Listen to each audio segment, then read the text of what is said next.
This is CBC Nova Scotia News. Eviction. A man living in his garage home is told he has to vacate. Ruffled feathers. Some in Stewiacke are upset about a property bylaw that limits the number of chickens. And a shot at success. Hope grows for a new vaccine as cases of Lyme disease rise in the province.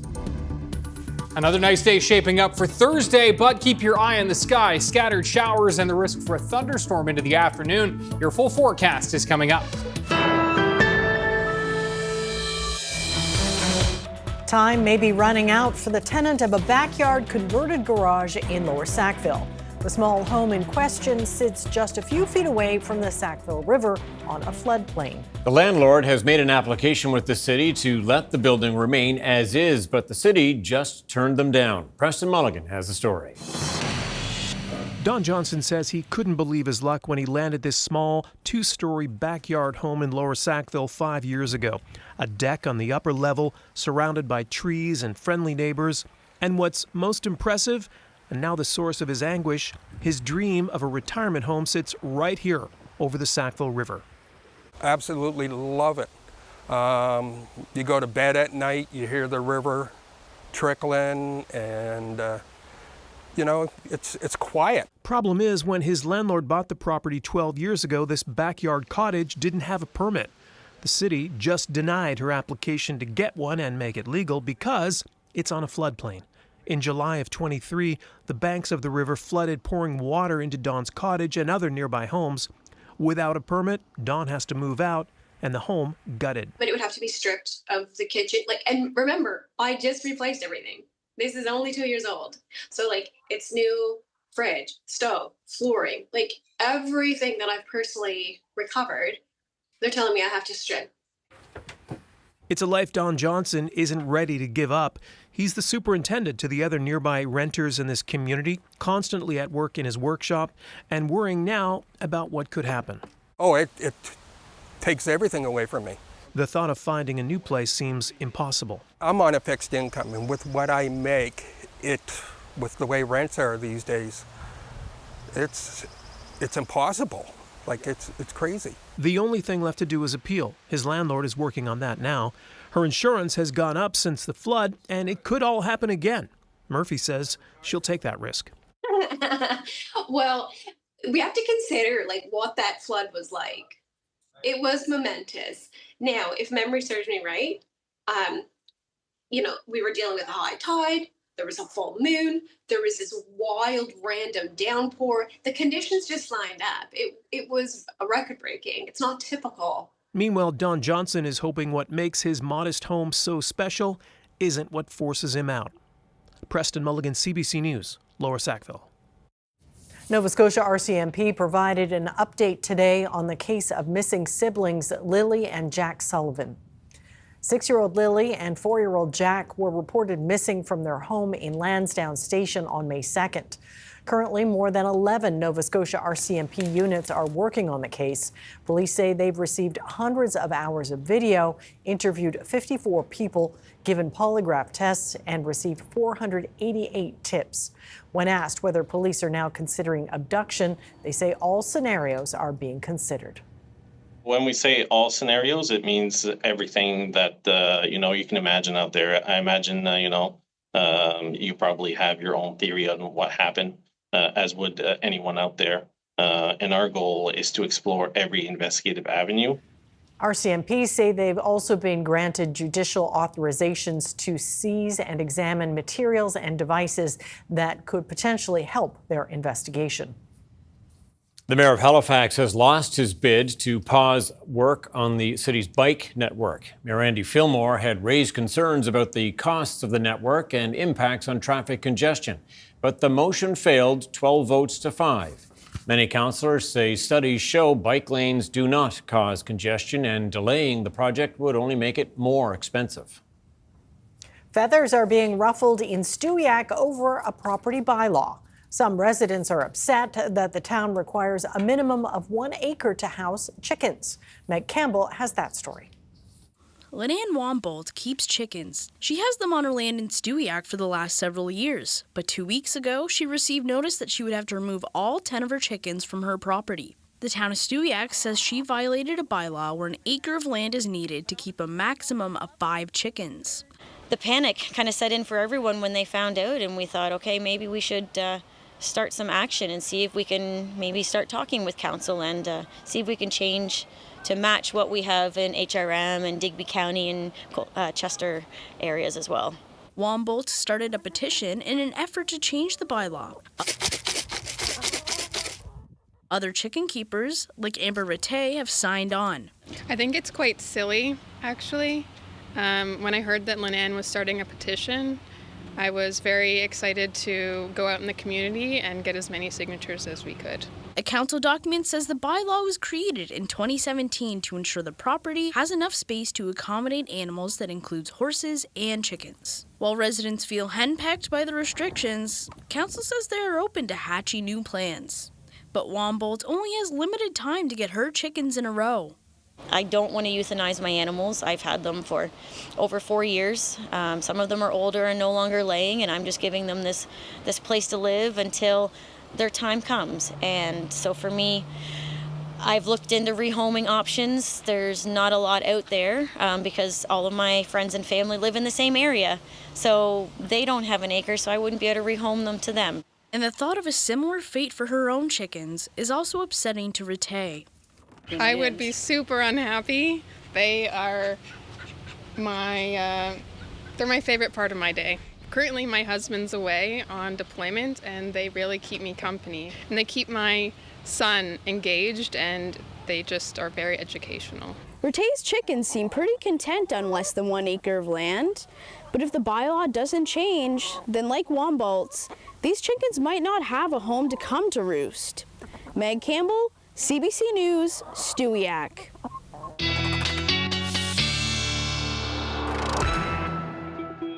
And with our first peek at the weather forecast, here's Ryan. I don't know, do chickens like the sunshine? I bet think they do. so. Of course they do. Yeah, for sure. It's a great day to be in the backyard and have a look at what we're dealing with for tomorrow, which will be a similar day temperature-wise for Thursday.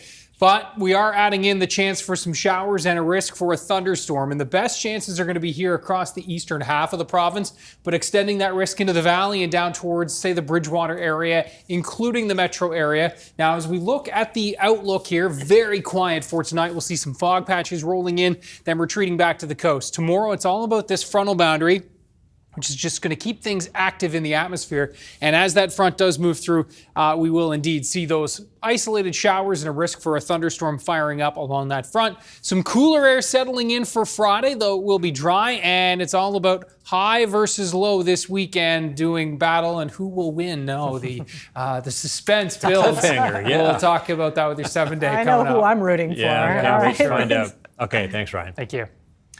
One of the government officials overseeing the redevelopment of the Halifax Infirmary says the contract includes contingencies for potential impact of tariffs. David Benoit, the CEO of Build Nova Scotia, says that while it's not unusual to have such contingencies built into a project, the first default is not to increase the cost of the work. The first default is, how do you solve the problem? So what's the problem? If it's tariffs on steel, well, where else can you source your steel from? Where else can you keep that cost fixed? And our builder is as motivated to do that as anyone because they're on the hook for cost overruns. So they're looking for ways to be able to mitigate, minimize those kind of unexpected impacts. The current cost of the redevelopment project is $7.4 billion. The Nova Scotia government received an urgent warning today about the serious health risks associated with uranium exploration and mining. A group that represents more than 100 physicians and other healthcare providers in Nova Scotia released a 4-page open letter detailing their concerns around uranium. The Canadian Association of Physicians for the Environment says the environmental and health risks include groundwater contamination and are too great. The group says the science behind the previous ban was sound and has not changed. As recorded cases of Lyme disease rise, so do hopes for a vaccine. While there are vaccines for dogs, there are no Lyme vaccines approved for humans. Richard Cuthbertson reports. Walk in an area like this one and chances are you or your dog could pick up a black-legged tick or two. Find it quickly, use some tweezers to pick it off, and you're probably good. But if you miss one on yourself, and they are really tiny and really hard to spot, there's a chance you could get Lyme disease, which, if left undiagnosed and untreated, could lead to debilitating heart, joint, and nervous system symptoms. Now that's serious stuff, but here's the odd thing. You can get your dog vaccinated for Lyme disease, but you yourself can't get vaccinated for Lyme disease. And that's because there are currently no vaccines approved for human use. But there is, however, some news on that front. There is a phase 3 clinical trial underway for a new Lyme vaccine, a collaboration between the European firm Valneva and pharmaceutical giant Pfizer, the same company that brought us one of the COVID-19 vaccines. More than 9,000 people are taking part in the clinical trials in the US, in Europe, and in Canada, including dozens here in Nova Scotia. I think it could be really a game changer for how we try to deal with Lyme infection.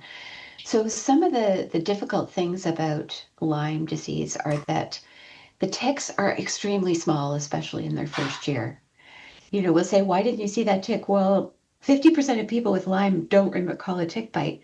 And that's because it doesn't hurt when you're getting bitten.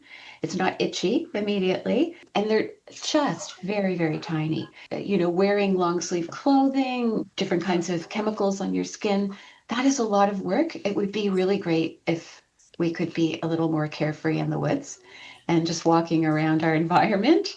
A Pfizer spokesperson said if the clinical trials are successful, then the company could potentially seek US and European approvals as soon as next year.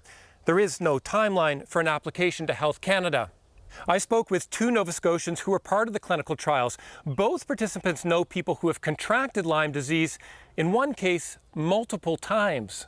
Recorded cases of Lyme disease are rising in Canada, and many more go unreported. In the US, one study found nearly 500,000 people a year may get Lyme disease. Meanwhile, tick numbers here in Nova Scotia are going up. Richard Cuthbertson, CBC News, Purcell's Cove, Nova Scotia.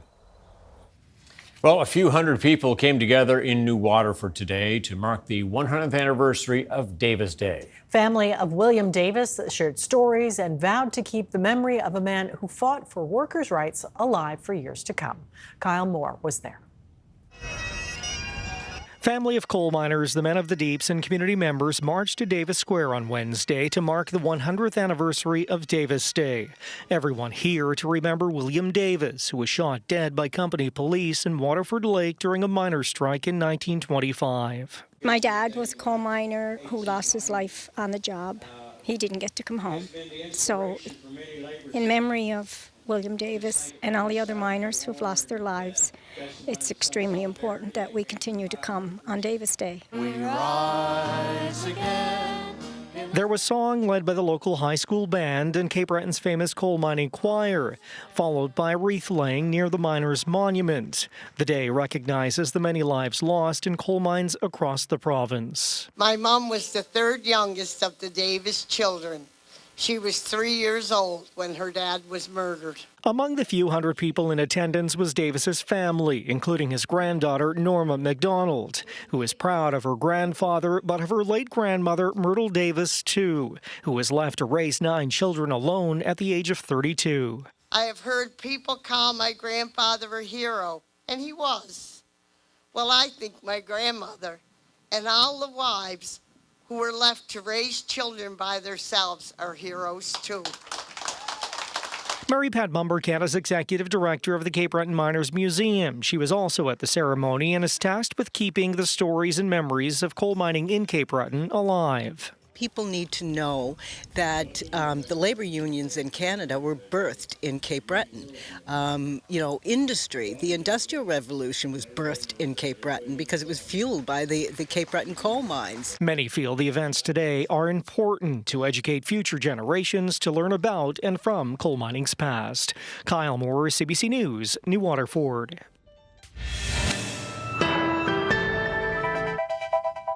What a beautiful day in Grand Prairie in the Valley. Ryan is up next with his forecast. Stay with us.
The weather update is brought to you by Tourisme Gaspésie. Plan your stay in Gaspésie at tourismegaspésie.com and enjoy extraordinary moments.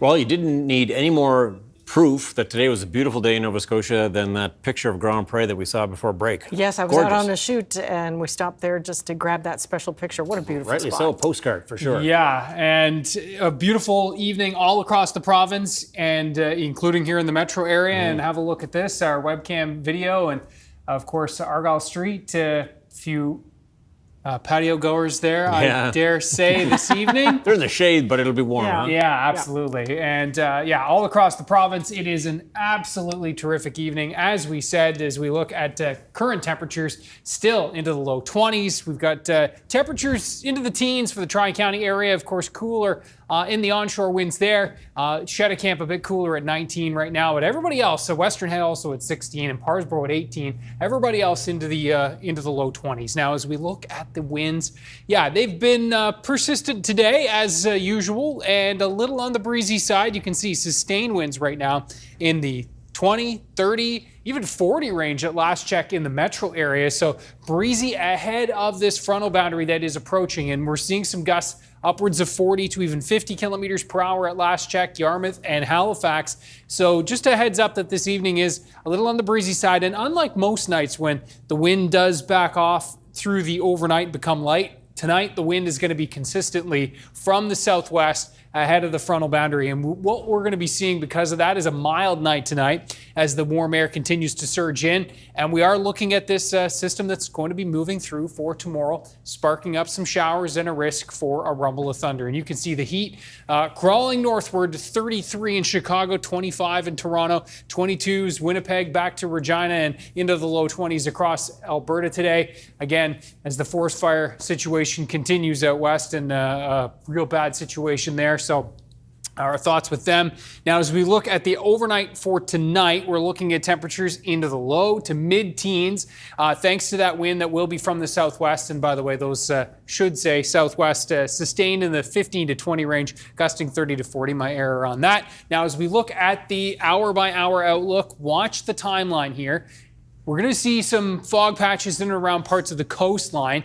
For tomorrow, though, that retreats back to the coast, and we are going to be any of those fog patches that do work inland will retreat back to the coast. And by lunchtime, still quiet, but that front's starting to approach. And into the afternoon, this is where things will fire up. And we are looking at, I think, the greatest risk, Cape Breton, eastern mainland, central, but also extending that risk, say, back to Lunenburg County, Gedgem-Gujik, and then back to, say, Annapolis Royal, and then east of that line. That's where we'll see the chances for showers and rumbles for thunder tomorrow. And the greatest risk will be, say, Halifax County, Colchester, Cumberland, and east of that line. But certainly the risk is going to be here throughout the afternoon, even into the evening. And if you've got some Thursday evening plans, just be mindful that we could see some showers and even a rumble of thunder.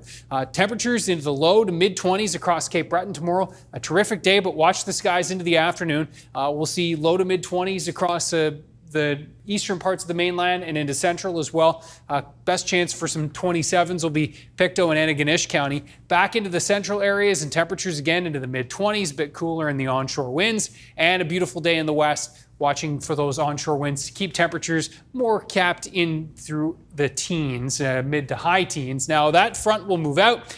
Colder air pooling into the region for Friday, so that's just going to keep things a little unstable. And by that, I mean the clouds will kick up a little bit, but overall it does look like we'll remain dry. Though an isolated shower here, even though this model's not showing it, Cape Breton and the North Shore, though a 30% risk, I think, for that, or even less in some backyards. You can see mid-teens there, high teens to low 20s in through the west. Okay, so the weekend.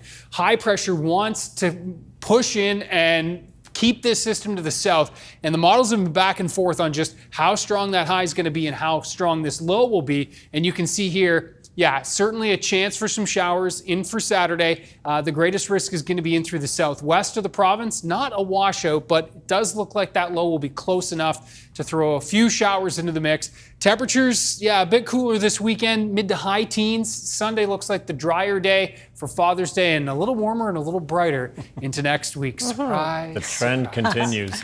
Thanks, Ryan. Okay, thanks, Ryan. All right, well, the Nova Scotia Sport Hall of Fame announced its 2025 inductee class today. And among the athletes, teams, and builders to be inducted, a familiar face and a former colleague of ours, Colleen Jones.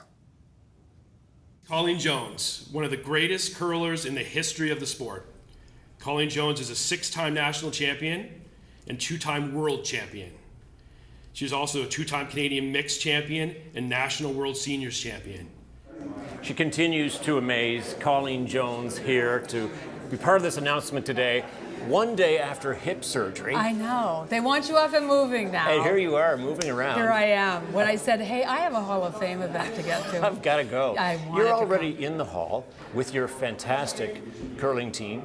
Here you come in as an individual. What does this mean to you? It is a little bit different coming in as an individual because it sort of is about the guidance you gave to the team as well and the role you played as an individual versus just the 4 people on the team. Couldn't have ever been in the hall without the team, of course. That's the funny thing about team sport. You need the other 3 to be equally successful. But it's neat to come as just Colleen Jones. Sport's been so good to Colleen Jones. What is the life lesson for you? What has sport brought you? I think it creates dreams. For me, it was overshooting the runway of that dream and doing more than I thought was possible. And really such a different era in how my generation was coached. Like, get out there, play. Did the parents drive you? No. Did they know what you were doing? Not necessarily. So I was kind of going a little, but my sisters were always there as these formative people who I also curled with for a long time. So I think it just teaches you that team sports so important, but individual sports wildly important as well, and to keep shooting for more than what you think is possible. What does it teach you about perseverance and personal drive? I mean, I think it's engraved on a wall somewhere in the house that victory belongs to the persevering. I think it's also at the Roland Garros tennis court on the side of the sheet. I think on the side of their arena. I think persevering in everything in life is just a character trait we all need to develop. That, you know, you might not like what happened yesterday. Today's a chance to make it better. And tomorrow hasn't even entered the world yet. So don't worry about tomorrow. Just be persevering today, be strong today, and have gratitude for it. Like, I think those would be my mantras right now. Have gratitude for today, persevere some things you don't like, and soldier on. As a woman in sport, you broke a lot of barriers too, in terms of how teams trained, what resources women should have when it comes to sports. Talk to me a little bit about what you think your legacy will be in that regard. The growth of where women's sports has come, and we're seeing it, whether it's the women's hockey and basketball and women's soccer, is so fabulous to see. And all of that is still this relatively new concept just within the last couple of years, that women can dream these dreams too of building a career through sport, something that was always there for men who had already had the product built up. So I think that's the takeaway, is this equality that sport creates, and back to the dreams that, you know, that big dreams are made of this, and the hall, and this province has a unique attitude towards some sports, whether it's paddling, boxing, legacy basketball. Like, it's the legacy sports here, and curling are pretty epic. Yet another honor for Colleen Jones. Congratulations. So great to see you again. Good to see you, neighbor.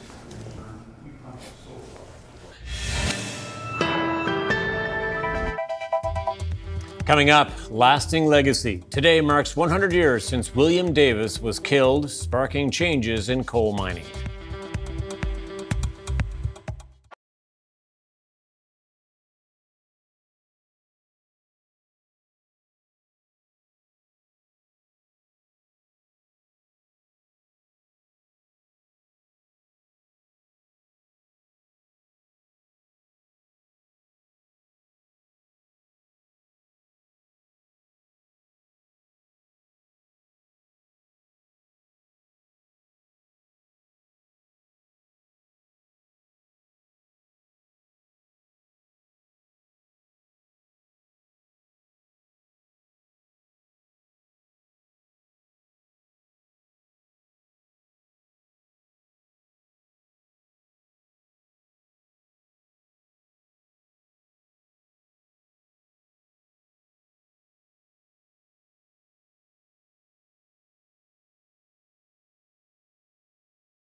Welcome back. As we mentioned earlier, Cape Breton's historic coal mining communities are remembering William Davis today, a symbol of the miners' struggles. The father of 10 was shot and killed 100 years ago during a strike over better wages and working conditions. Erin Potty takes a deeper look at this historic day. Norma McDonald and her grandson Brandon know the importance of their family's history. McDonald's grandfather was William Davis, a striking coal miner who was shot and killed 100 years ago during a period of time known as the Coal Wars.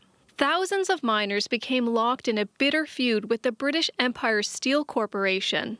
They were fighting to eat and for their families to survive. It was too bad it had to come to this, to rioting and shooting and everything. It just makes me wonder, how could somebody do that to a human being when he was just there trying to help his fellow miners. In 1925, BESCO, as it was known, wanted to slash miners' wages by 20%.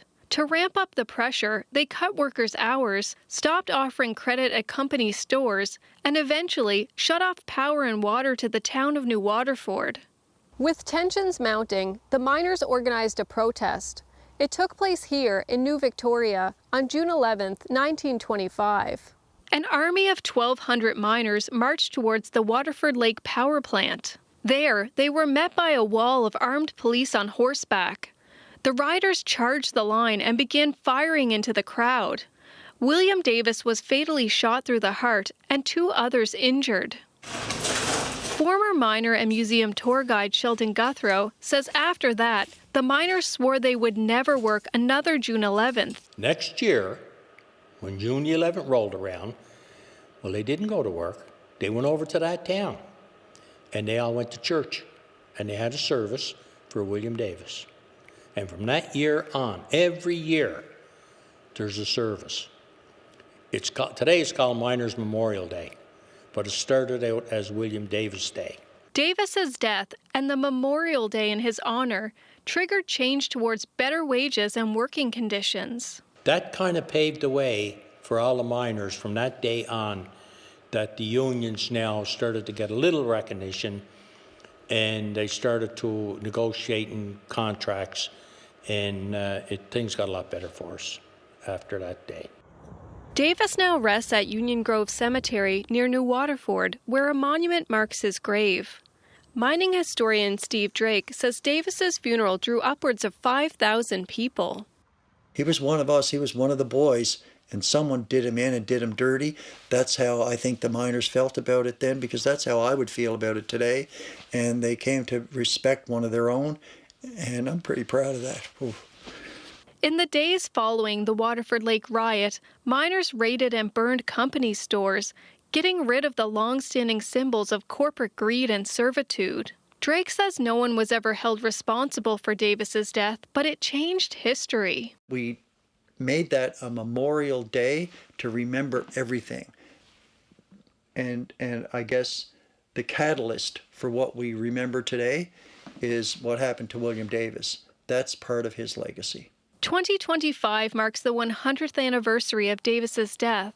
But with each passing year, the Davis Day ceremony sees fewer coal miners in attendance. I just hope his legacy will carry on, that he was a great man who fought for his fellow miners and lost his life because of it. But my hope is that the younger generation will make sure that it continues for a long time to come.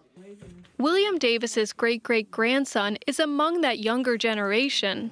Brandon McDonald says he plans to make sure Davis Day carries on so that people remember what his great-great-grandfather died for. It shows that you have to do what you have to do in order to survive. He's showed that extreme strength to be able to go out and picket with all of his fellow miners. So showing that we need to fight for what we believe in. And it was a fight that changed everything, marking the beginning of a new era in Canada's labour relations policies. Erin Potty, CBC News, New Waterford.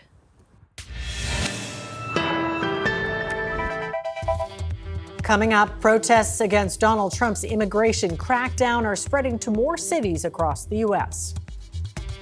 And there appears to be movement in the negotiations between Canada and the U.S. about a trade and security deal.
Welcome back. Protests against Donald Trump's immigration crackdown are spreading beyond Los Angeles to other U.S. cities. The unrest in L.A. began last week when federal agents carried out raids against undocumented migrants.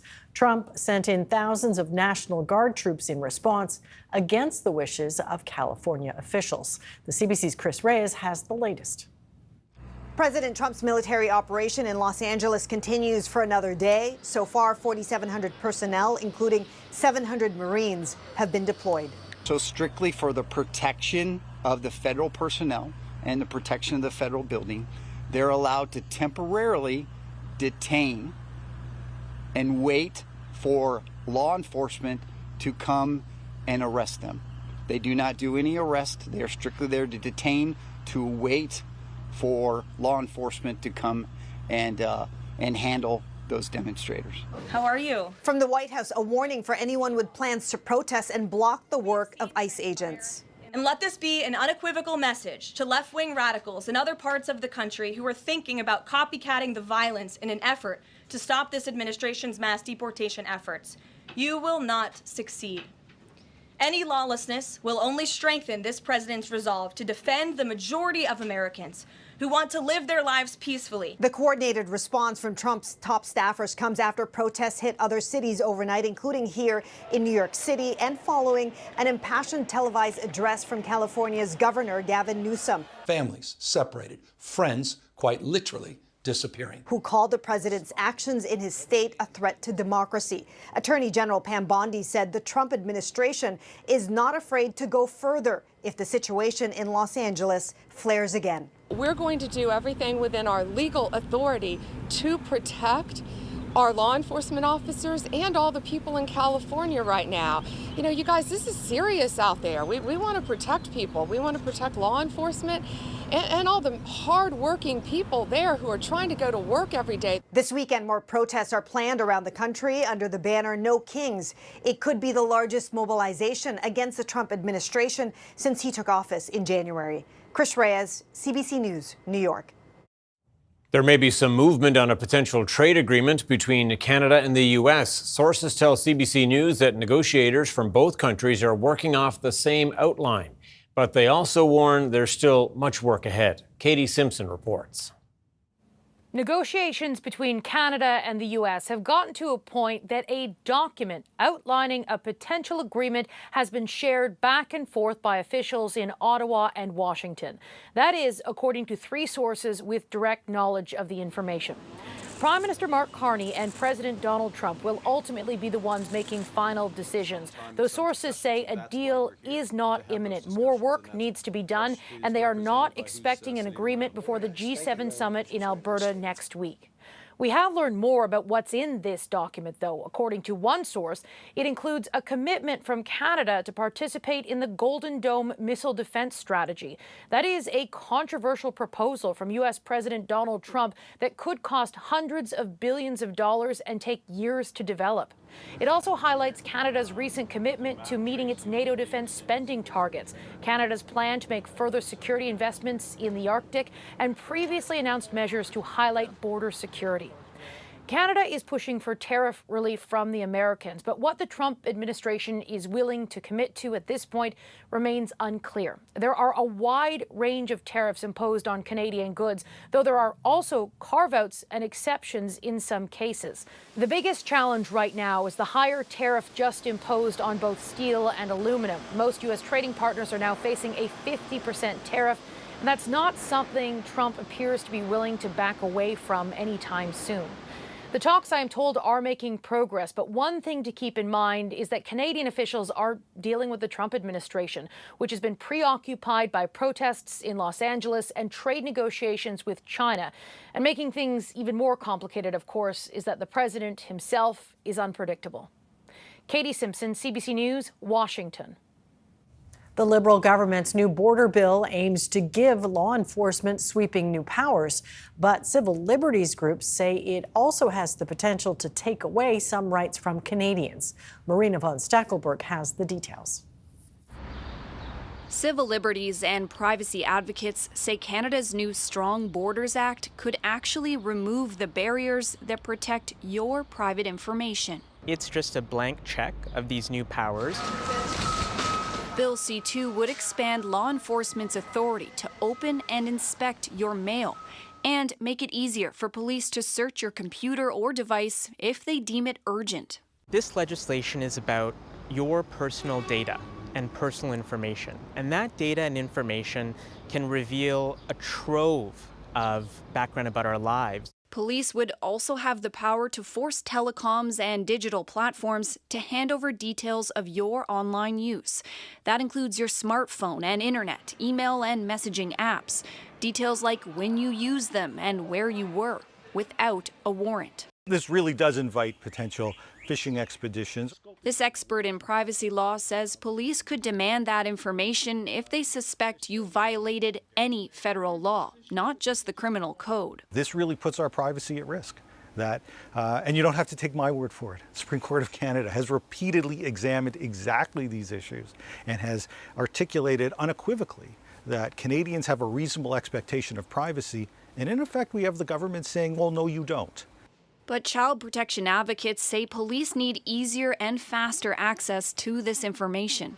This center receives tips of online exploitation of children. Police often need to link a computer's IP address to a suspect. The process of requesting that data can take months. By then, that information may have already disappeared. There are pieces of information that are only in the possession of companies that provide internet services to subscribers. The Association of Chiefs of Police says Canada lags behind its allies. So this new legislation simply modernizes this country's laws so police can keep up with the new technology criminals use. Marina von Stackelberg, CBC News, Ottawa. New numbers show Canadians continue to avoid traveling to the U.S. Air travel was down about 24% last month, year over year, and car trips nosedived nearly 40% rather. It was the fifth straight month of decline, but it is a two-way street. As Sophia Harris tells us, the number of Americans coming north is also down. Last December, American Dan Davis and friends planned a motorcycle trip to Ontario this summer. We're thinking in terms of 25% on Mexico and Canada. But then, in January, U.S. President Donald Trump took office, began a trade war, and threatened to annex Canada. Canadians got angry, even booed the U.S. national anthem at hockey games. Can you see by the dawn's So Davis had reservations about the trip. What were you worried Canadians might do?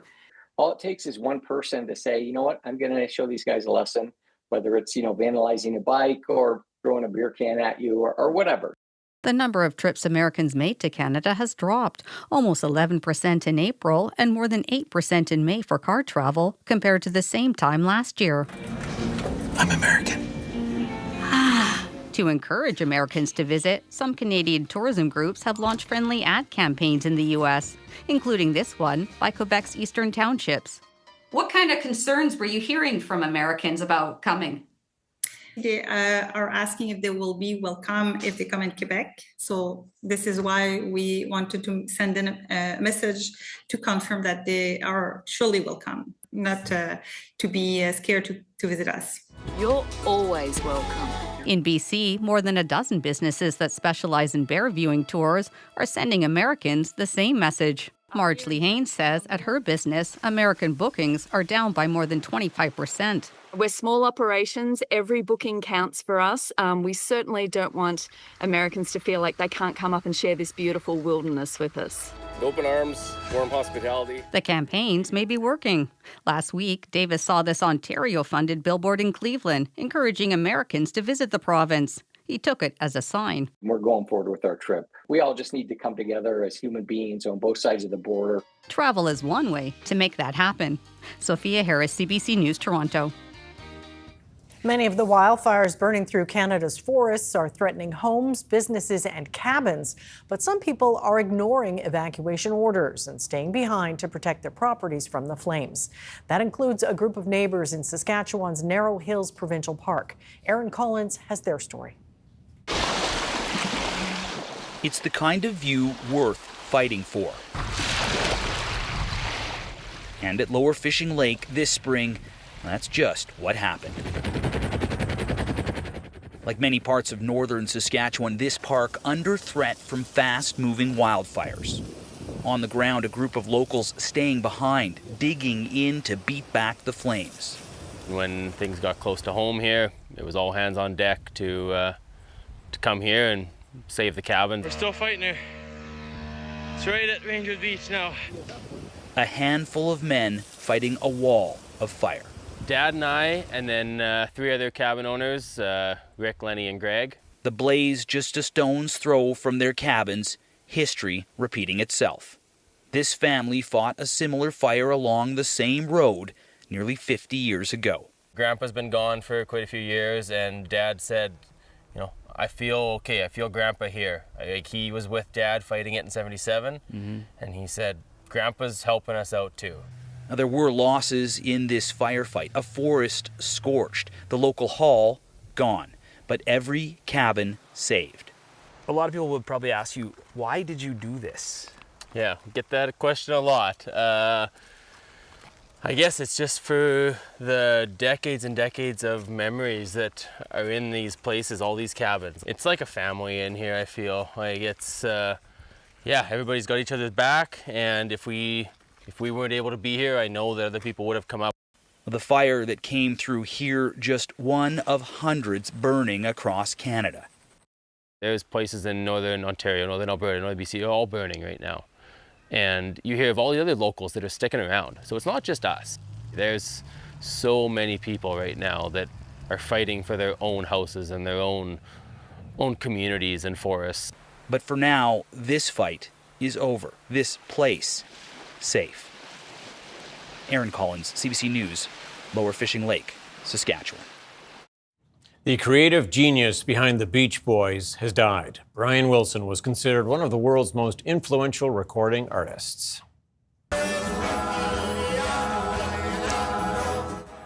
Wilson wrote and arranged hits such as Good Vibrations and California Girls. He was the last of the three musical brothers who became world ambassadors for California's Surf and Sun. The group's harmonies, melodies, and complicated arrangements inspired the Beatles. Wilson was tormented by mental health issues but returned to recording and performing later in life. His last public appearance was just over a year ago. He had been suffering from dementia. Brian Wilson was 82.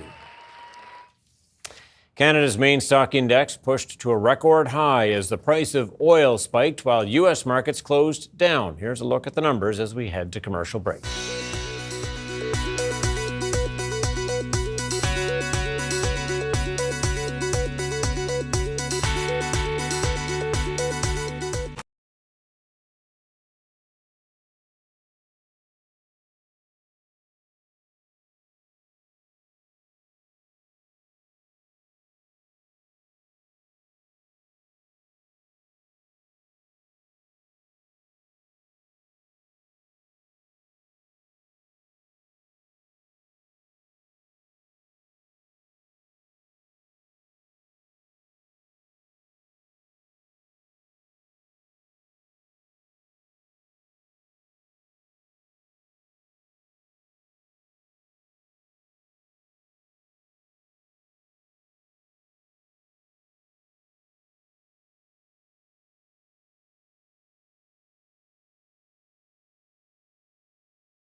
The weather update is brought to you by Tourisme Gaspésie. Plan your stay in Gaspésie at tourismegaspésie.com and enjoy extraordinary moments. All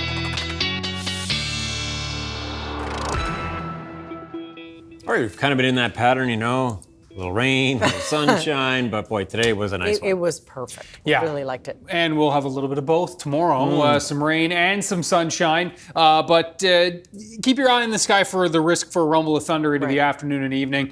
Soccer, baseball, everything on the go now in the evenings for sure. So I'm sure many folks flocking to the field, so just keep your eye on the sky. Have a look at our viewer picture of the day. Maybe you're going to head to the lake for a little fish tomorrow. Lewis Lake, this is a beautiful spot just east of Halifax, and you can see... Nice day on the lake, huh? Beauty. Leah, thank you so much for this. I know that's a popular little fishing hole there as well, Lewis Lake. Ryan's picks at CBC.ca. That is, of course, in Tantallon. And have a look at this. We've got for Thursday temperatures ranging between about 23 and 27. Bit cooler in the onshore winds for the Tri-County area, and you can see that little sliver of green up the eastern shore with an onshore wind there, and also towards in and around Cobequid Bay. So places like Parsboro will likely be into the teens. Now, as we look at Friday, temperatures ranging between about 16 and 20 degrees. A little bit cooler in places like Cape Breton in those onshore winds. Now, as we look at the forecast moving forward, we are watching indeed that front to move through. There's the chance for showers and thunderstorms tomorrow. Friday is indeed going to be cooler, variable clouds, but I do think generally a mix of sun and cloud, and there's that high moving in, and we want that high to be even a little bit stronger to force those showers to the south. Right now, it does look like at least some chances, especially in the southwest on Saturday. All right, we'll see what happens. For it. Yeah. For sure. Okay, thanks, Ryan. Well, picture a hot day that makes you crave an ice cream, but the flavors are pickled onion, sriracha, and extra virgin olive oil. And hopefully over the weekend, so... Are you ready to savor the unconventional flavor, or do you take a hard pass on this soft serve? The experimental pop-up store in London is back this year, where there are some offbeat and maybe off-putting flavors. Quaker Oats Twiglets, bird custard remain most favored by the customers. The ice cream project was started by luxury handbag designer brand Anya Heinmark. I try them all. Yeah, I guess. Go for it. Yeah. All about the ice cream. That's it for us tonight. Thanks so much for watching. We'll see you next. Good night. Good night.